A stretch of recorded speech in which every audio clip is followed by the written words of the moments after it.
Well, good morning, everyone. We'll begin, and I'm sure that Dr. Baker will stroll in. Any public comments?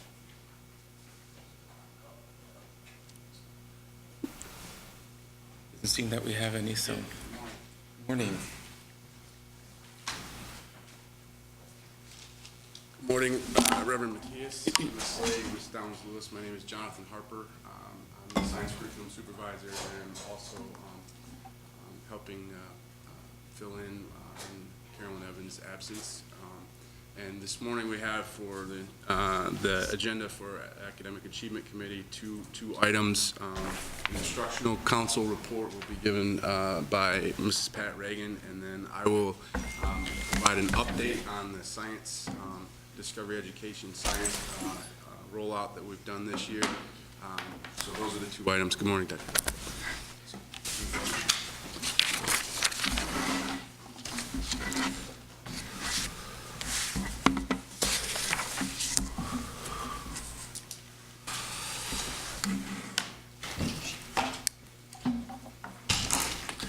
Good morning, Reverend Matthias. Morning. Dr. Baker, Ms. Slade, and Ms. Lewis. As Johnson said, my name is Pat Reagan. I'm the School Reform Facilitator for Grand Rapids Public Schools, and we have a very brief Instructional Council update this morning. For the benefit of the audience, I will let everyone know that Instructional Council meetings for the 2017-18 school year take place on the third Thursday of each month from 1 to 3 p.m. at Southeast Career Pathways located at 1356 Jefferson Southeast. Since the last Instructional Council report to the Academic Achievement Committee on January 16th, two Instructional Council meetings have taken place. The first one on January 25th, the council met as scheduled. However, there were no new courses scheduled for presentation to the council. In addition to forecasting potential new courses, the council discussed requesting an update on the new courses supported last year. Last year, we supported Spanish for Health Careers, and I believe you had a few presentations on that. That is currently being offered at Innovation Central. And American Sign Language, also we presented to the Academic Achievement Committee last year. That's being currently offered at Grand Rapids University Prep. Dr. Malunge Kalambula, Curriculum Supervisor for Social Studies and World Language, will be presenting this update at the May 2018 Instructional Council meeting. So last week on February 19th, the City High School team of Christy Modulewski, School Improvement Facilitator, and Kurt Risley, Science Teacher, presented the updated IB, International Baccalaureate DP Diploma Program, Environmental Systems and Societies, or ESS for short, course, that will be offered for 4 semesters for 11th and 12th graders at City High School during the 2018-19 school year. This was their second time presenting.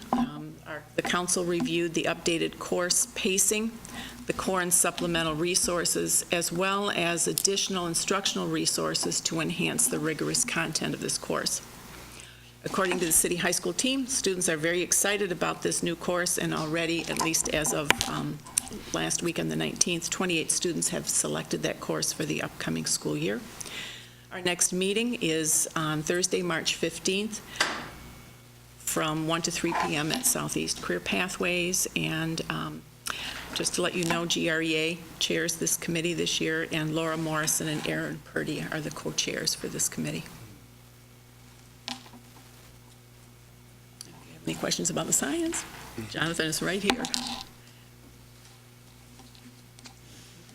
Well, Good. Thank you. yeah, I'm trying to Okay. read. All right. Just getting up and running.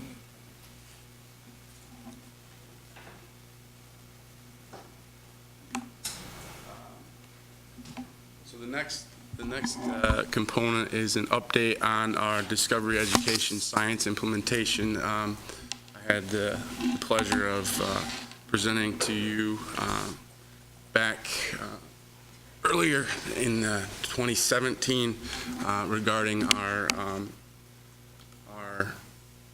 exciting rollout of Discovery Education Science in K-12 classrooms. And so today I'm here to provide an update now that we're through we're into the second half of the school year, where we are as far as professional development and implementation.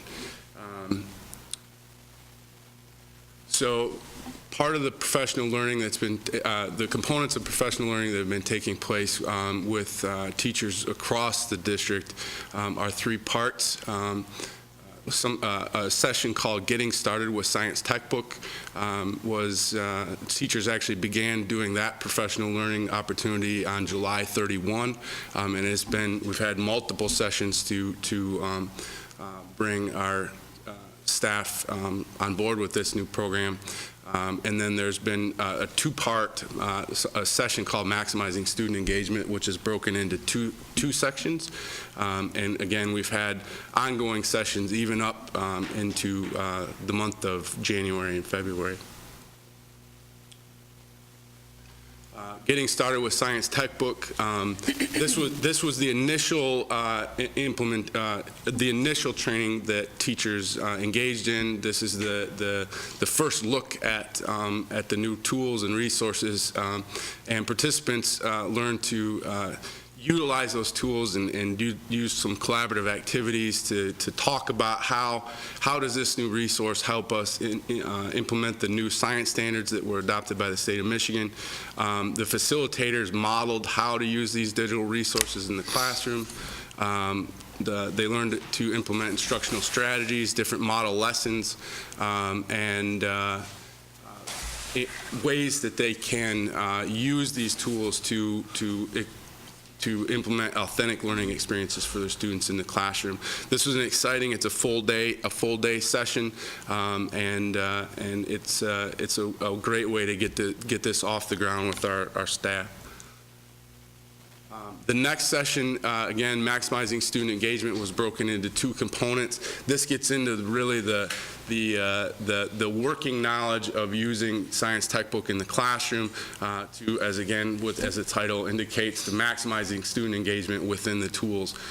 So they get into the usage of how to manage their classroom in a digital platform, also using the digital tools. So for instance, either iPads or Chromebooks in the classroom, and all of the different things that allow students to engage in the classroom with Discovery Education Science. It's interesting. It's exciting when the teachers engage in this, and then they learn how do I actually integrate technology, instructional technology, into my classroom. So what areas of science are our students learning while utilizing a lot of the digital platforms and so forth? What areas? So content, is that right? Okay. So this is actually a tool that is robust enough and that it's being implemented in kindergarten through 12th grade, and there's resources in there to cover all content for science. In fact, when you get into the upper grades in middle and high school, it's very robust. We can tailor it to meet whatever content area needs we have. And so, for example, there's biology, chemistry, physics, earth and space science, engineering design is built into that as well. And we've been working closely to adjust our syllabi and our pacing and utilize these tools so that we can teach all contents with this. And so it'll combine the hands-on with knowledge. So I get some info, but then I get to mess with stuff, kind of thing. So what's interesting with this is so through Discovery Education, it is an online interactive tool, right? But it is not exclusively online as far as learning it goes. So they're built into the model lessons.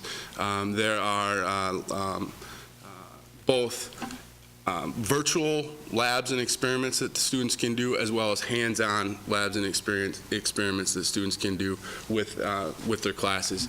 The nice thing with it is from an access point of view, it is accessible 24/7 365 days a year through any internet platform. So, and it's device agnostic. So even though we, like at secondary level, we're using Chromebooks in the classroom, you know, if you, as long as you have a web-based device, you can access this.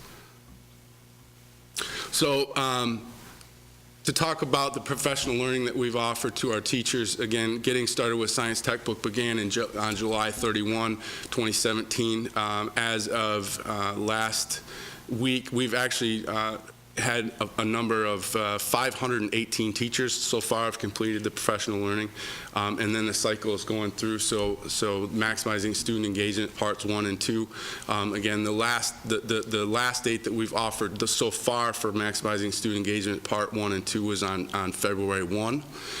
We are going to add a few more sessions to onboard new staff or anybody that might have had conflicts, but this is phenomenal that we've been able to move that number of people through these learning experiences. And then in a couple slides, I'm going to show you what that looks like at an implementation level in the classroom as well. This is some of the feedback. This is a composite feedback from all of these professional learning opportunities from staff, and you'll notice that overwhelmingly the feedback has been positive. You know, between majority of excellent to good feedback on the rating of the facilitators, rating of the satisfaction of the sessions, ability to answer and field questions from staff. So this has been very positive as well as we move forward.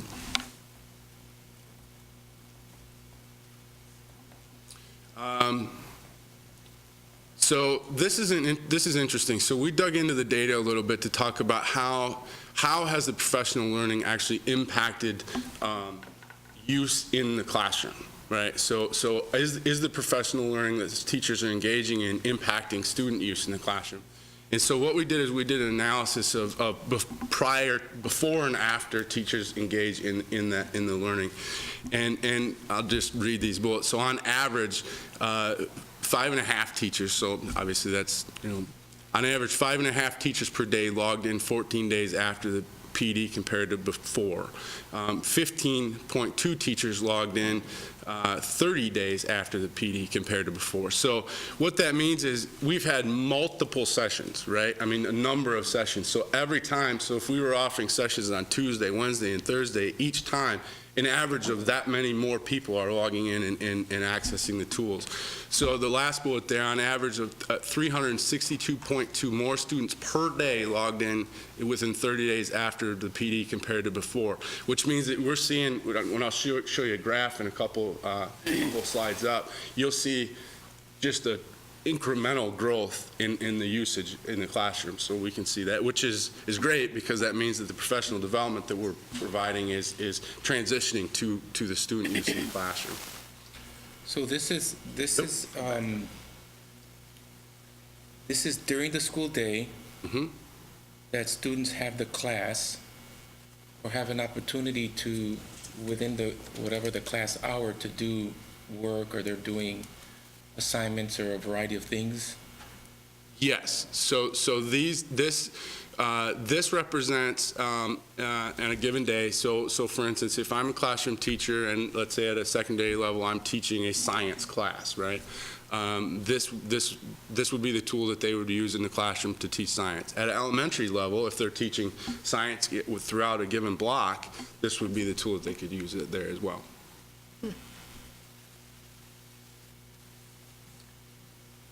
So they'd be building their assignments around the kids using. That's correct. Yeah.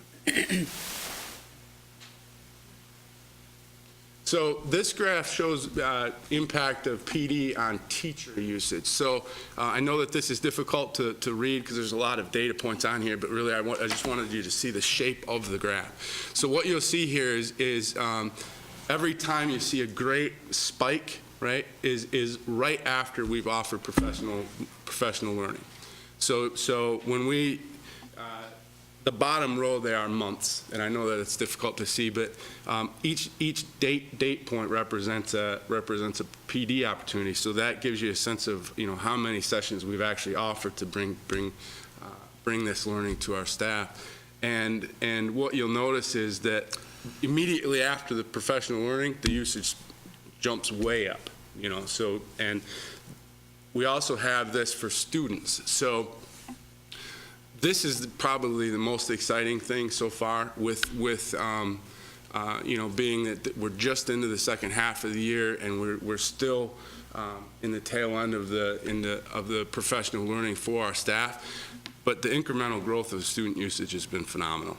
And you can see the couple of gaps there where you notice, you can't see my cursor. So right in here, right, that would be our, between Christmas and vacation. yeah, holiday break. And then here's Thanksgiving, so you can see a dip here. But I mean, any other time where we're in instructional time, I mean, this usage is fantastic. So what this is measuring is essentially, in terms of student usage, they're not going home and using this. This is when the teacher tells them to get out the... So this could be, now that's a good question, because it could be both, right? The students can go home and use this. If they have a device, they can log in. I know, I see my son just logging into this stuff. What's that? It must be on his phone, because he's doing it a lot. Yeah, but I would venture to say that most of it is in class use. Okay. Yeah. So then this is kind of measuring a shift of the way the teacher is teaching the class, rather than students choosing to learn this way. Okay. Yeah. Yeah, and in this initial stage, with this being the very first year, we're halfway through the year. We're trying to really implement this instructional technology into the classroom. This is a pretty exciting data point to see, because it is showing that we have, there's thousands of users. So instead of having a science book like we had in the old days, we have everything online. But now we do have supplemental material as well, correct? Yeah, so this is just Books, I mean, you have real books. So for the base curricular resource is Discovery Education Science Textbook.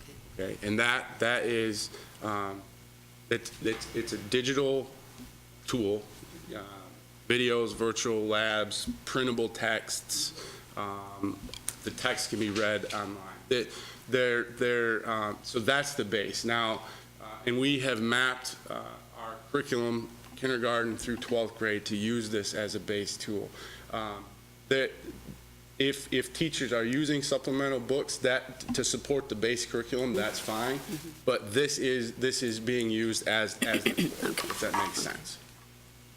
And how do we support our parents and kids when they're using primarily digital information and they're not taking a book home to either read, or maybe they're taking a handout, or if they have access to a tab or a laptop that they have access to, that they can. So how do we balance that, or how do parents help with their kids' homework if we're doing a lot of digital, particularly in science, or at least what you're reporting here with our science curriculum? So I'm going to make sure I'm going to repeat back the question. So what I hear you asking is, how do we support our students at home, students and parents, right? If we're using this digital tool, how do parents support their students at home? Yeah. So one of the things that this tool does offer, and I think it's a robust tool that they can. So if a teacher's sending home homework, right, the reading passages are printable, right?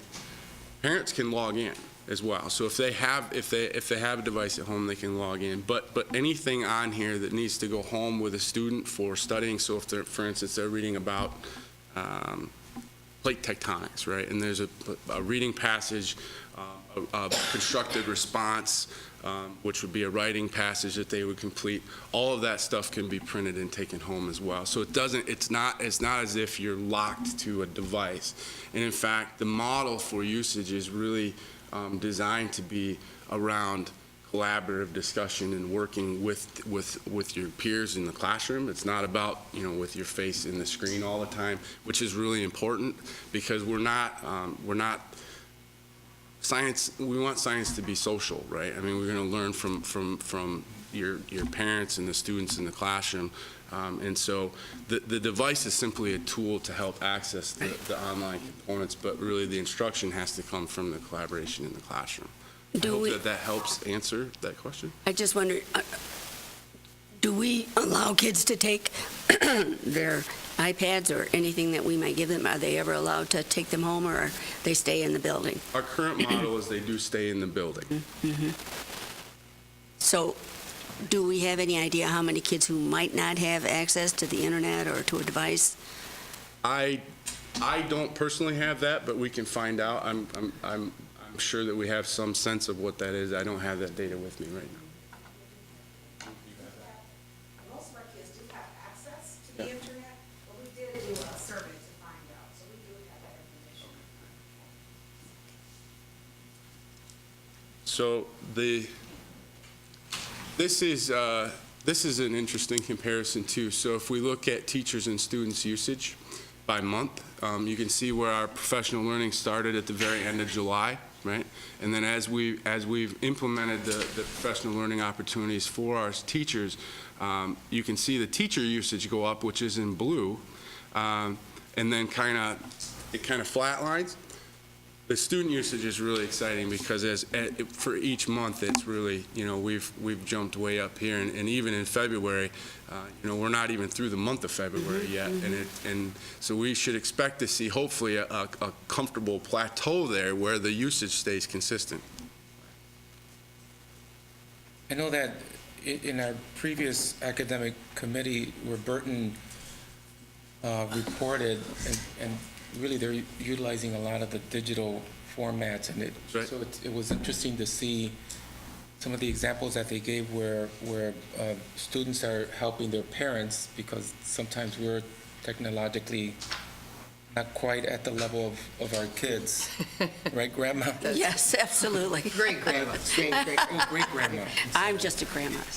So it's sort of that piece where sometimes the kids have to teach the parents, this is what I'm doing in order for you to understand how to either help me or even understand some of the pieces. And it sounded like they were doing some things to help parents get technologically savvy. Are you seeing some of this happening as you're implementing this, across the board in our schools, where opportunities for parents to see or learn this is how the technology ought to be utilized, whether it's at home or here? So one of the things that we did do is back during our, I believe it was the fall, we had the event, the school event, right? Yep, I was there. Yeah, that's right. Yeah. So we set up a display at that event where parents could actually come and interact. We had large touchscreen displays, and we interacted with parents to help roll this out and show what does this look like, right? And that was one thing that there was a lot of excitement around that, and we had parents and even young parents with very young children that were coming up in the system, looking at these tools. So I do think, though, that that's something that we could look more deeply into and talk about. How do we help parents use technology if that's something that is a challenge for them. We can also offer classes to the parent university. Yeah. So, parents, we offer technology classes now, but we can do that around this couple. Great. And then the last piece I wanted to share with you today, just as a component of an update, is around accountability and just views. What does this look like from an administrative perspective? So our principals engaged in an administrator view of getting started with Science Textbook. And so to understand what is it how do they utilize these tools to support instruction in the classroom and make sure that they're helping support their teachers implement this as well.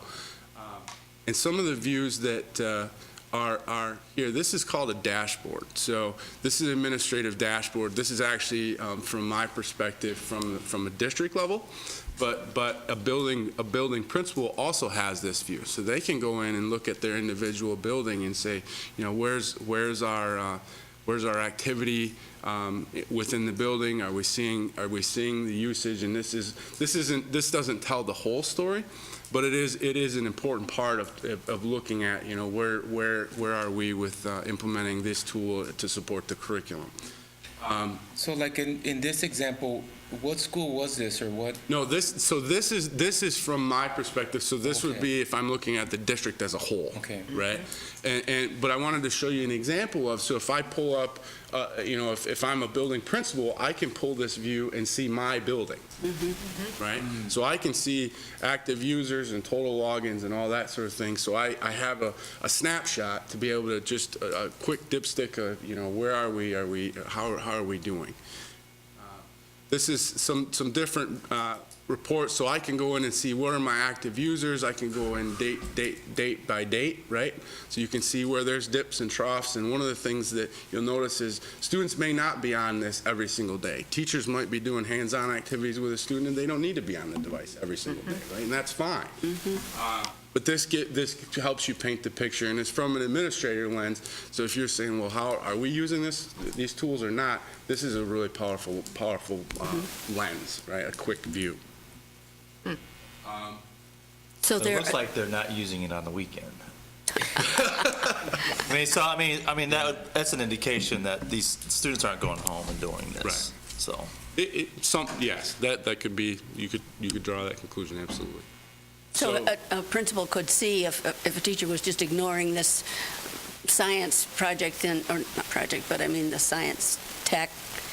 Yes, Yeah. they do have the ability to do that. And this is just one level. So this is what they call the user dashboard, and it's kind of like a quick snapshot, right? They can log in and see just a quick overview of where are we.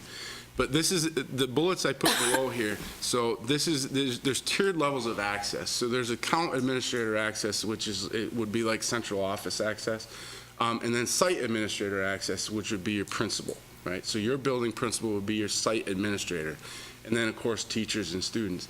This provides the ability for the administrators. They can actually drill down into this data. The dashboard is just kind of a nice feature.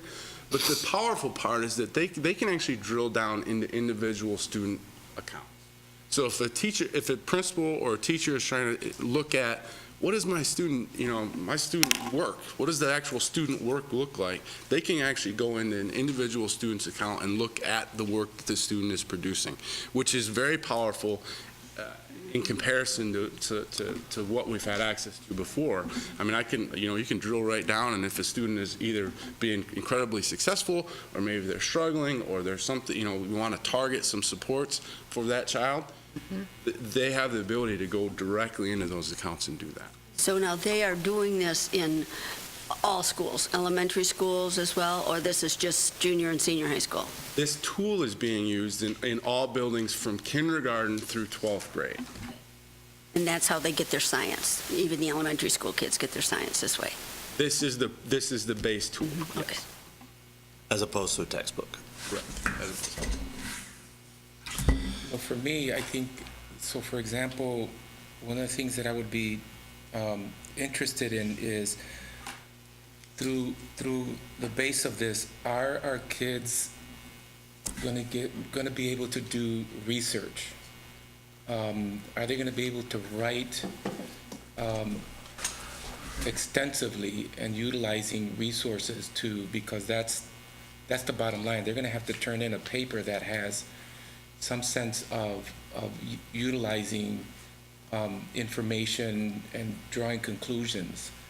So how is this going to help us do that as they graduate and then they're facing a professor that says, you have to read 300 pages and you have to give me, a 50-page paper by whatever. Right, Dr. Baker? That's what you- Yeah, Jeez, maybe that was the way. 50 pages? I don't want to be in I don't that know. class. So that's a fantastic question. That's leading into some of the next slide that I have here. So these are some of the assessment tools that are built into the system, right? And when we look at assessment, it's not just about summative assessment, but formative assessment. And there are quick checkpoints and formative assessment tools built all the way through at each grade level. And Reverend Matthias, to answer your question, each concept within each unit has what's called a constructed response. And those constructed responses require students to do scientific explanations, so claim, evidence, reasoning, based on data, based on the research or data that they've pulled from their activities, and then produce a constructed response. Many of them also require students to evaluate a constructed response, and then think about, is someone else's response valid, right, based on the data, based on the evidence that they've pulled. Can they produce a counterclaim? And those things are built into every concept in this. And so if we're utilizing those tools, I do believe that that's getting us to that degree of, can a student take a great deal of information and synthesize it into something that's meaningful, and then write and make a claim about it. That is directly related to what students are being asked to do with the new science standards as well. That's throughout all earth science, physical science, engineering, design, is to make arguments based on evidence and data, and that those are built in. So I do believe, to get to that point of, can I read a great deal of information? Can I synthesize? Can I read a reading passage? Take a data points and graphs, right? Put that all together, make meaning from it, and then communicate that meaning through writing. Those pieces are built in. So that's an exciting piece that's in here, because the students are not just seeing it at 11th and 12th grade, right? Those pieces are built in all the way up. So as students matriculate, they're going to build and increase that skill set to be able to do those types of tasks.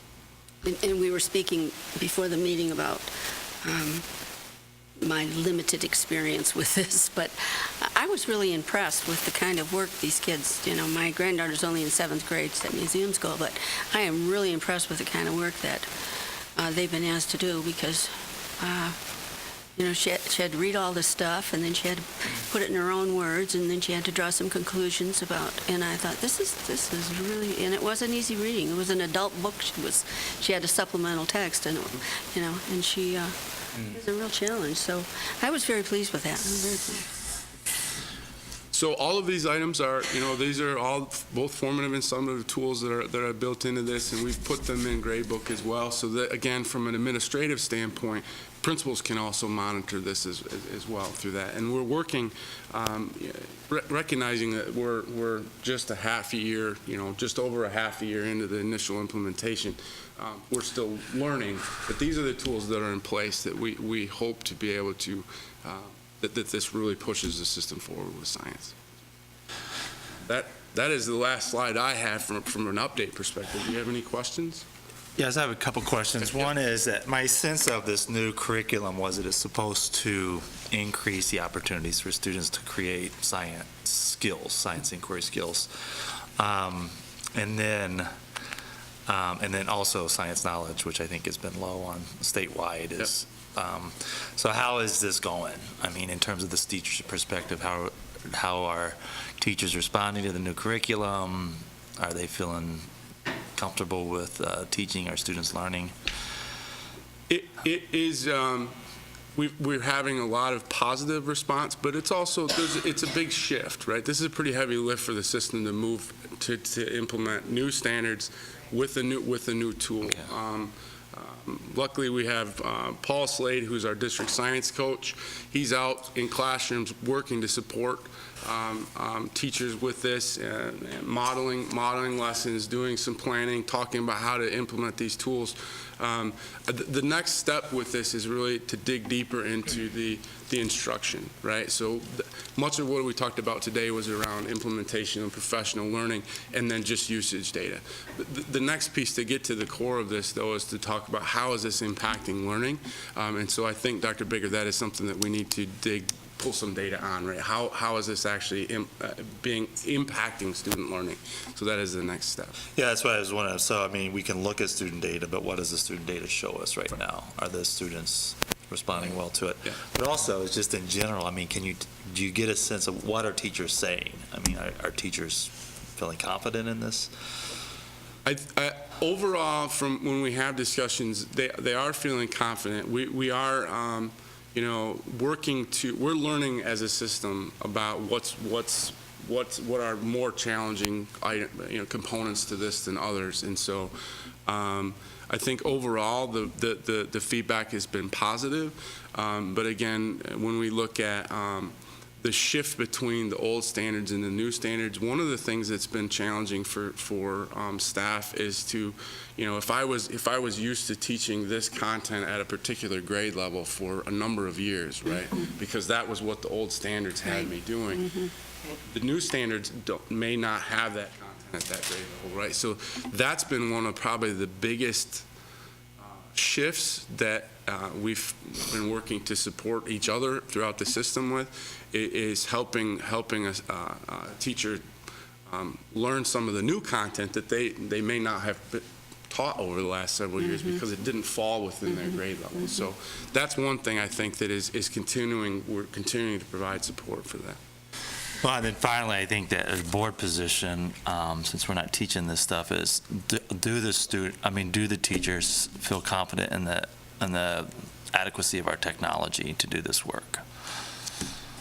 In the adequacy of technology. Yeah, the technology that we're providing, are the tablets or laptops adequate? Are the internet speeds adequate? Are people able to do what they need to do? Because I hear all kinds of people ask me, and of course the only people that talk to me about it are the ones who are troubled with it.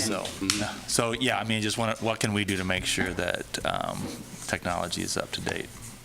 Dr. Baker and members of the board, one of the things that we should share is, as we roll this out with our new technology because of the board, because of our bond, all of the teachers in the entire system that touched the science curriculum had to go through training. And so that started out pretty slow. We had a hiccup, the district, I'll own that one.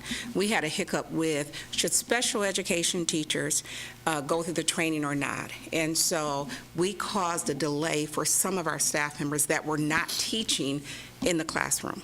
So coaches and other people. We then sent out the communication so that everyone could get trained. And so that was our second round of training. We have since created about 3 or 4 opportunities for people to get additional training at the cost of about $100,000 because some people didn't show up. But in order to get the device, they had to actually go through 3 sets of training in order to do this. And we're down to, I think, about 77 teachers in the district, coaches and/or teachers in the district that we still have to provide opportunity for training. We have tried to limit the number of days that teachers are pulled out for training because that was part of the concern. Over the past 6 years, we kept pulling them out. And so we've offered the training at night and on weekends, but we have found that there are certain people that just can't do at night or on weekends for a lot of different reasons. And so we are looking at now creating opportunities for those teachers and/or coaches to go through during the day. So we have to figure that piece out. And Jonathan has done just a wonderful job, both he and Paul, to make that happen so that we can provide our teachers with extra support. The other thing we've done is really just realigned our professional development for not only teaching staff, but for principals as well. So our PD, leading the GRPS way, and time that we have with principals, we take time to actually dig in the standards and give people an opportunity to work on it. So yeah, so And you mentioned the bond, so, so we have the physical infrastructure in place. We're putting the physical infrastructure in place. And only the teachers or coaches or principals that have gone through the training will get the actual device. We have Okay. not given, Okay. I have made the decision not to give anyone the device Right. Okay. if they can't do the work on the device. So they have to learn how to use it in order to maximize the use with students and with their peers. Okay. Good. Reverend Matias, may I ask a question about, this is unrelated to science? You can- Okay. I'm wondering, how are the groups going? I know we have an acronym for them. Is it CAST. CAST? Yes. Mhm, CAST. How is that going in terms of, That's a great question. So CAST, for the rest of the board, is our critical, it's like a critical friends group. A group of us from central office, we're working with identified schools that may need extra support. We become the, almost a bridge between principals and central office, because people can get lost in the system. And so I am connected with 3 schools. But it's going very well. We have been able to identify not only gaps in the system, but really be the voice for principals. Sometimes it's hard to navigate central office. It's just hard to navigate us for a lot of different reasons. That's one. But the other thing I think that's most important from the CAST is it has allowed people to get out of their offices and into the schools. okay. And so that was part of the, if you go back to our audit from the very beginning, 6 years ago, some of you that were on the board then, part of our concern from the audit was we had people in central office, but they didn't, we're in meetings, right? And everybody thinks the meeting is most important, but our work is in the building. And so one of the things that has happened with the CAST team is we have spent more time with students and with principals and teachers in the building, so that part has gone really good. We are getting trained by Dr. Richard Lemons and Dr. Jalila from Cambridge, and so we're learning how to help buildings as well. I think the principals would say it goes both ways. Sometimes help is good, but sometimes help is not so Yeah, good, yeah. because you find out things that people maybe didn't want you to know either. So I think it goes both ways, but I am finding that it has led me to identify additional gaps in the system, and you'll hear more about that, especially around pre-K and through 12th grade reading, language arts, Okay. which is part of our focus. That's one. It also, in these 21 schools, there are several things going on, right, that we need to identify. So we'll be putting additional support, sort of realigning central office to give additional support for schools and for teachers. The other thing, just some small things that we found are around things that building principals may have thought or they wanted or needed, just didn't know how to navigate us, so we're changing systems Okay. based on what the principals need. So that's been really great. I wanted people to actually establish a relationship with these principals and with teachers so they have someone to call, right? So one byproduct of that is putting additional resources around recess duty, Oh, okay. something that apparently was a budget cut long before I became superintendent, and I get budget cuts. But it put principals and teachers in a bad light. We, the system, opted not to pay teachers for recess duty. Well, Battle duty. right, and so things like that. So it has caused us to shift our thinking, so thank you for the question. But I think it's going good for some and maybe not for others. What about the idea that we discussed about more resources for the kids that we've identified as the kids who struggle with the 1 or 2 questions? If they got 1 or 2 questions right, they might be considered proficient. They're so close to proficiency. We talked about maybe. So 2 things. So part of the CAST, the role of the CAST is for us to look at data so that we continue to be a data-driven system. And so that has been our role, is to work with principals so they can work with teachers using data. So that's one. The second thing that we talked about is creating an opportunity for retired teachers or others in the community to come back and help. So we've identified 6 schools. They are, 5 of the schools are CAS schools. Mulek Park is not. But identified 6 schools through a grant, an early learning grant, that we will hire 4 teachers 3 times a week, throughout the summer even, to work with those identified children, not the children that are struggling the most. They need to be with the most qualified person, which is their teacher. However, there are people in the community that we can hire to work with kids, students in grades kindergarten through 4th grade. So we are putting that program together. I have the RFP, and surprisingly, it's only about $10,000 to do it. It isn't very expensive at all, but looking for retired teachers or educators who would like to come in and tutor. We will meet the federal guidelines in order to hire, because we'll be using grant dollars. And so they must either have 60 hours or we would prefer a former teacher.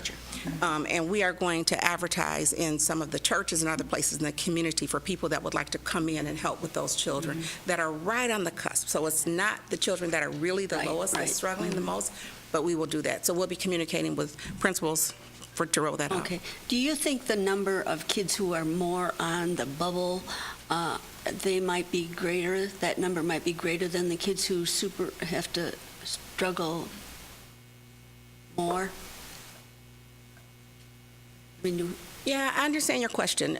So I maybe we'll say 50-50, because the kids that may be struggling with just a few items, right, a few areas, and the kids that are proficient, when you take that group, we group that those kids together. So it may be 50%. I'm not real sure.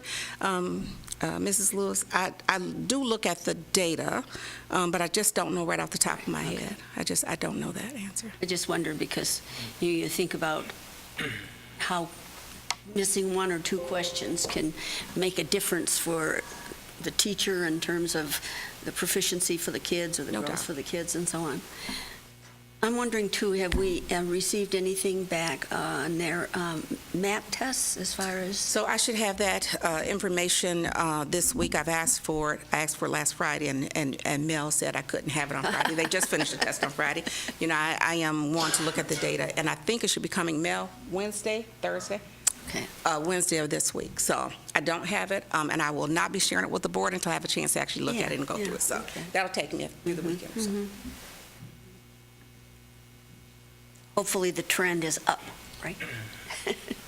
We have great strategies. I will tell you that since we are focusing on the big 3, we have been for the last year, we have been very intentional. And not just intentional about the test, but it is really shifting the system, right? How do we shift the system, and how do we help teachers? And our professional development, what does that look like based on data? And so we've shifted the system, and so it's new work. This is a heavy lift, but we absolutely are moving in the right direction and preparing children so that they can be successful. Thank you. Great questions. Any further? Nope. And I believe we're adjourned.